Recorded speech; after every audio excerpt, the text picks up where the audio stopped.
Hello everyone, तुमच्या सर्वांचे आस्वाद रेसिपीजमध्ये मी अमृता पुन्हा एकदा मनापासून स्वागत करते। बाहेर मस्त असा पाऊस पडतोय आणि घरामध्ये चमचमीत पदार्थ बनवले जातात, भजीच्या रेसिपीज बनवल्या जातात। आज मी तुम्हाला एक सुंदर अशी लसूण शेवची रेसिपी इथे दाखवणार आहे, त्यामुळे शेवटपर्यंत व्हिडिओ नक्की बघा।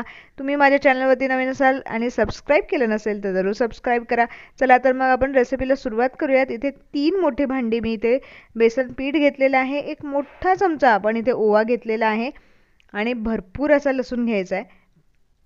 त्याच्यानंतर चवीनुसार लाल तिखट घ्यायचं आहे, इथे 1 चमचा मी लाल तिखट घेतलेला आहे।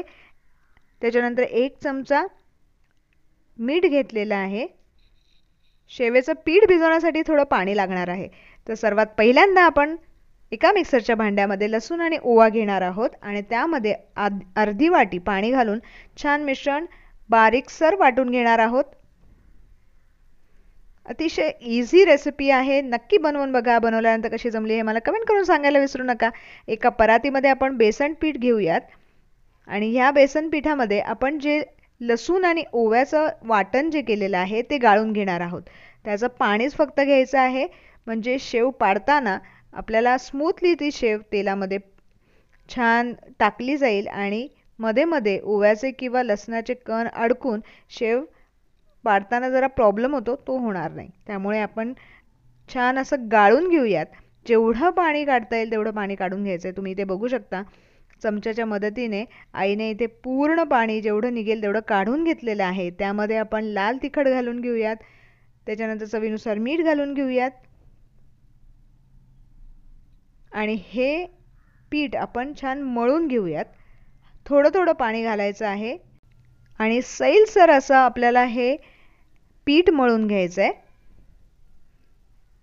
आई आपल्याला खूप सुंदर अशी लसूण शेव दाखवणार आहे। दिवाळीमध्ये गणपतीमध्ये आपण शेव बनवत असतो, तर अशा पद्धतीने तुम्ही नक्की ट्राय करून बघा। पीठ थोडंसं पातळसर झालं त्यामुळे मी एक अर्धी वाटी यामध्ये बेसन पीठ ॲड केलेलं आहे आणि आपण छान असा गोळा मळून तयार केलेला आहे। तुम्ही बघू शकता एकदम सैल आहे तो।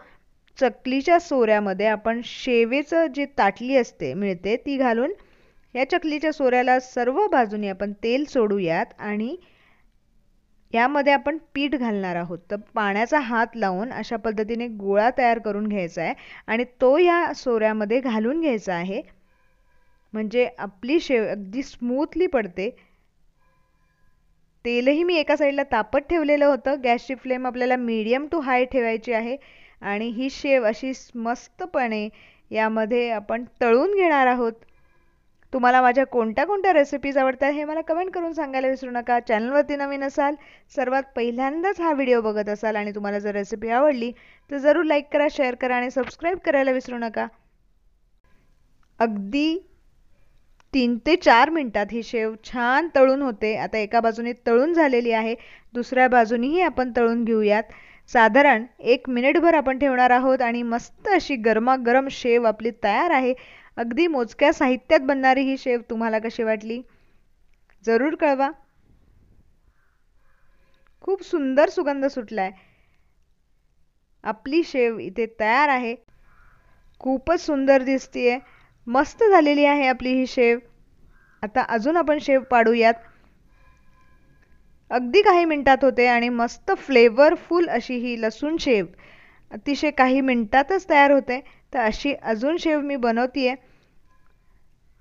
अगदी कमीत कमी साहित्यामध्ये ताट भरून अशी ही शेव खूपच सुंदर। लहान मुलांना बाहेरच्या वस्तू देण्यापेक्षा तुम्ही अशा पद्धतीने घरच्या घरीच बनवू शकता। मी तुम्हाला रिक्वेस्ट करते, प्लीज जर सबस्क्राइब केलं नसेल तर जरूर सबस्क्राइब करा आणि ताट भरून अशी ही आपली लसूण शेव इथे तयार आहे। खूपच सुंदर दिसते, खूप छान झालेली आहे, कुरकुरीत झालेली आहे। तुम्हाला मी आज एक शेव इथे मोडून दाखवतेय,